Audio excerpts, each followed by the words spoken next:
नमस्ते दोस्तों, मनमोहक हिंदी कहानियाँ चैनल में आप सभी का स्वागत है। आज की हमारी कहानी है गलत धारणा। आपको हमारी कहानी पसंद आती है तो वीडियो को लाइक, शेयर एंड चैनल को सब्सक्राइब जरूर कीजिएगा। कभी कभी हमारे दिमाग में कुछ गलत धारणाएं अपना स्थान बना लेती हैं और उन धारणाओं की वजह से हम अपने जीवन में इतने गलत काम कर बैठते हैं कि जिनके लिए हमको उम्र भर पछताना पड़ता है। अपनी बहन के घर से लौटते वक्त विमला जी अपनी बीती बातों को सोचने लगी। किचन में खड़ा होकर खाना बनाते बनाते विमला की कमर दुखने लगी, पर वे क्या करें। इतने मेहमान जो आ रहे थे, बहू की पहली दिवाली थी। कल तक उसे उपहार लेकर मायके जाना था, पर अचानक बहू की माँ का फोन आ गया कि लंदन से उनका छोटा भाई और भाभी आए हुए हैं। वे शादी पर नहीं आ सके थे, इसीलिए वे आप सबसे मिलना चाहते हैं। उन्हीं के साथ बहू के तीनों भाई व भाभियां भी अपने बच्चों के साथ आ रहे हैं। कुकर की सीटी बजते ही विमला ने गैस बंद कर दी और ड्राइंग रूम में आ गई। बहू आराम से बैठकर गिफ्ट पैक कर रही थी। अरे मम्मी देखो ना, मैं अपने भाई भाभियों के लिए गिफ्ट लाई हूँ, बस पैक कर रही हूँ। आपको दिखाना चाहती थी पर जल्दी है, वे लोग आने वाले हैं, इसीलिए पैक कर दिए। बहू ने कुछ पैक किए गिफ्ट की तरफ इशारा करते हुए कहा। तभी विमला जी का बेटा घर में दाखिल हुआ और अपनी पत्नी से बोला, प्रीति एक कप चाय बना लाओ, आज ऑफिस में काफ़ी थक गया हूँ। अरे आप देख नहीं रहे हैं कि मैं गिफ्ट पैक कर रही हूँ। माँ आप ही बना दीजिए ना चाय, मुझे अभी तैयार भी होना है। मेरी छोटी भाभी बहुत फैशनेबल हैं, मुझे उनकी टक्कर का तैयार होना है। इतना कहकर प्रीति अपने गिफ्ट पैक करने में लग गई। शाम को विमला जी के ड्राइंग रूम में करीब 10-12 लोग बैठे हुए थे। उनमें बहू के तीनों भाई, उनकी बीवियां, बहू के मम्मी पापा, भाई के बच्चे और उन सब के बीच मेहमानों की तरह उनकी बहू प्रीति बैठी थी।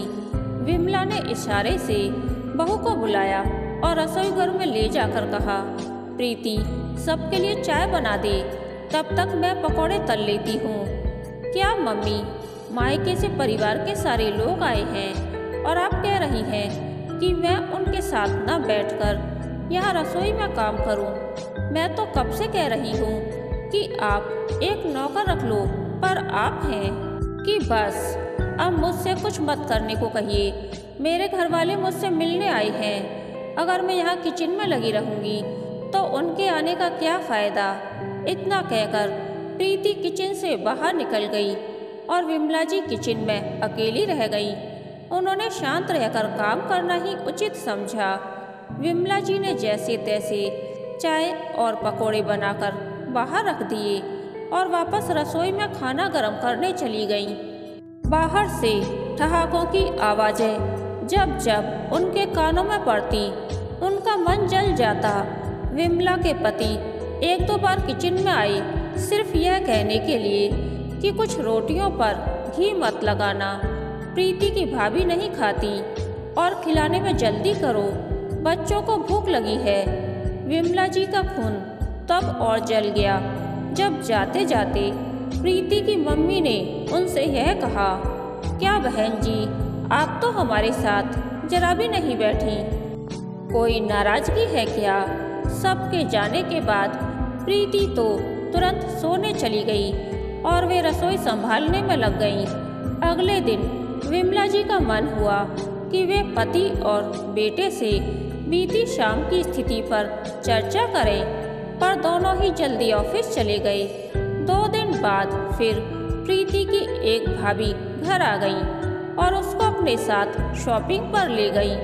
शादी के बाद से यह सिलसिला अनवरत चल रहा था। कभी किसी का जन्मदिन, कभी किसी की शादी की सालगिरह, कभी कुछ तो कभी कुछ। प्रीति के घर वालों का काफ़ी आना जाना था, जिससे वह तंग आ चुकी थी। एक दिन मौका पाकर उन्होंने अपने पति से इस बारे में बात की। सुनो जी, प्रीति ना तो अपने घर की जिम्मेदारी संभालती है और ना ही प्रशांत का ख्याल रखती है। मैं चाहती हूँ कि उसका अपने मायके आना जाना कुछ कम हो। शादी को साल होने जा रहा है और बहू आज भी महीने में 7 दिन अपने मायके में रहती है और बाकी के दिन उसके घर का कोई ना कोई यहाँ आ जाता है। सारा दिन फोन पर कभी अपनी मम्मी से, कभी भाभी, तो कभी किसी सहेली से बात करती रहती है। देखो विमला, तुमको ही शौक था कि तुम्हारी बहू भरे पूरे परिवार की हो, दिखने में ऐश्वर्या राय हो। तुमने खुद ही तो प्रीति को पसंद किया था। कितनी लड़कियां नापसंद करने के बाद अब तुम घर के मामले में हम मर्दों को ना ही डालो तो अच्छा है। विमला जी सोचने लगी कि इनकी बात भी सही है। मैंने कम से कम 25 लड़कियों को देखने के बाद अपने बेटे के लिए प्रीति को चुना था। तभी पति की बातों से विमला की तंद्रा टूटी। वे कह रहे थे, विमला तुम कितने दिनों से कहीं बाहर नहीं गई। ऐसा करो, तुम अपनी बहन के घर हो आओ, तुम्हारा मन अच्छा हो जाएगा।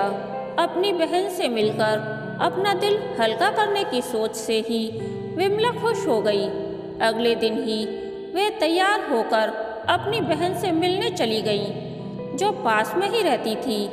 पर बहन के घर पर ताला लगा देखकर उनका मन बुझ गया। तभी बहन की एक पड़ोसिन ने उन्हें पहचान लिया और बोली, अरे आप विमला जी है ना, कमला जी की बहन? जी हाँ, आपको पता है कमला कहाँ गई है? कमला जी पास के बाजार तक गई हैं। आप आइए ना। नहीं, मैं यहीं बैठकर इंतजार कर लेती हूँ, विमला ने संकोच से कहा। अरे नहीं विमला जी, आप अंदर आकर इंतजार कर लीजिए, वे आती ही होंगी। उनके बहुत आग्रह पर विमला जी उनके घर चली गई। आपकी तस्वीर मैंने कमला जी के घर पर देखी थी, आइए ना। रिया जरा पानी ले आना, उन्होंने आवाज़ लगाई। अंदर से एक बहुत ही प्यारी सी लड़की बाहर आई। बेटा देखो, यह विमला जी है, कमला जी की बहन। इतना सुनते ही उस लड़की ने उनके पैर छू लिए। विमला ने उसे मन से आशीर्वाद दिया तो कमला की पड़ोसिन बोली, यह मेरी बहू है विमला जी, बहुत प्यारी बच्ची है। मम्मी जी मैं चाय रखती हूँ। इतना कहकर वह अंदर चली गई। विमला ने एक नज़र घुमाई। इतने सलीके से हर चीज़ रखी हुई थी कि देखकर उनका मन खुश हो गया। कितनी संस्कारी बहू है इनकी। और एक प्रीति है। बहन जी, कमला दीदी आपकी बहुत तारीफ करती है। मेरा ध्यान कमला की पड़ोसिन पर चला गया। इतने में उनकी बहू चाय बिस्कुट के साथ पकौड़े भी बना कर ले आई और बोली, लीजिए आंटी जी। हाँ बेटा। तभी फोन की घंटी बज गई। पड़ोसिन की बहू ने फोन उठाया और बात करने के बाद अपनी सास से बोली, मम्मी रेनू दीदी का फोन था, शाम को हम सबको खाने पर बुलाया है, पर मैंने कह दिया कि आप सब यहाँ बहुत दिनों से नहीं आए हैं। आप और जीजा जी आज शाम खाने पर आ जाओ। ठीक कहा ना? हाँ बेटा, बिल्कुल ठीक कहा। बहू किचन में चली गई तो कमला की पड़ोसिन मुझसे बोली, रेनू मेरी बेटी है रिया और उसमें बहुत प्यार है। अच्छा है बहन जी, नहीं तो आजकल की लड़कियां बस अपने रिश्तेदारों को ही पूछती हैं। विमला ने यह कहकर अपने मन को थोड़ा सा हल्का करना चाहा। बिल्कुल ठीक कहा बहन जी, पर मेरी बहू अपने माता पिता की अकेली संतान है, एकदम सरल और समझदार। इसने यहाँ के ही रिश्तों को अपना बना लिया है। अभी शादी को 5 महीने ही हुए हैं, पर पूरा घर संभाल लिया है। वे गर्व से बोली, बहुत अच्छा है बहन जी।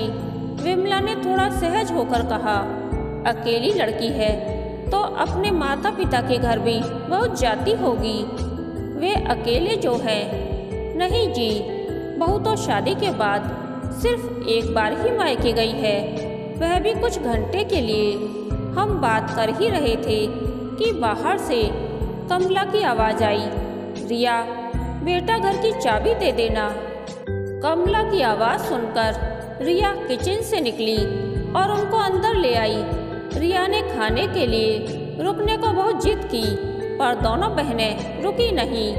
अगले ही पल विमला जी बहन के घर आ गई। कमला के दोनों बच्चे लंदन में रहते थे।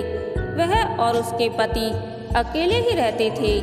दीदी, आज मेरी याद कैसे आ गई? कमला ने मेज पर सामान रखते हुए कहा। बस यूं ही। तू बता कैसी है? मैं तो ठीक हूँ दीदी, पर आपको क्या हुआ कि कमज़ोर होती जा रही हो? कमला ने कहा। शायद विमला की परेशानियाँ उसके चेहरे पर भी झलकने लगी थी। आंटी जी, आज मैंने बैंगन का भरता बनाया है। आपको भरता बहुत पसंद है ना? आप तो खाने के लिए रुकी नहीं, इसीलिए मैं लेकर आई और इन्हें किचन में रख देती हूँ। अचानक रिया दरवाजे से अंदर आई। किचन में भरता रखकर मुस्कुराते हुए चली गई। बहुत प्यारी लड़की है, विमला के मुंह से अचानक निकल गया। अरे दीदी, यही वह लड़की है जिसकी बात मैंने प्रशांत के लिए चलाई थी। याद है ना आपको? इनके ऑफिस के एक साथी की बेटी। दीदी, आपको याद नहीं आया क्या? कमला ने विमला की याददाश्त पर जोर डालने को कहा। अरे दीदी, जिसकी फोटो भी मैंने मंगवा ली थी, पर इसका कोई भाई नहीं था, अकेली बेटी थी, इसीलिए आपने फोटो तक नहीं देखी थी। कमला की बात से विमला को ध्यान आया कि कमला ने उनसे इस लड़की के बारे में कहा था, पर उन्होंने कहा था कि जिस घर में बेटा नहीं, उस घर की लड़की नहीं आएगी मेरे घर में, क्योंकि माता पिता कब तक रहेंगे? भाइयों से ही तो मायका होता है। तीज त्योहार पर भाई ही तो आता है। यही कहकर उन्होंने फोटो तक नहीं देखी थी। दीदी, इस लड़की की फोटो हमारे घर पर पड़ी थी। श्रीमती शर्मा ने देखी तो उनको लड़की पसंद आ गई और आज वह उनकी बहू है। बहुत गुणी है रिया। अपने घर के साथ साथ हम पति पत्नी का भी खूब ध्यान रखती है। आओ चलो दीदी, हम खाना खा लेते हैं। भरते के स्वाद में रिया का एक और गुण झलक रहा था। घर वापस आते समय विमला जी को अपनी गलती का एहसास हो रहा था कि लड़की के गुणों को अनदेखा करके उन्होंने भाई न होने के दकियानूसी विचार को आधार बनाकर रिया की फोटो तक देखना पसंद नहीं किया। इस एक चूक की सजा अब उन्हें ताउम्र भुगतनी होगी। कहानी के अंत तक बने रहने के लिए धन्यवाद। यह कहानी आपको कैसी लगी, प्लीज़ कमेंट करके बताइए।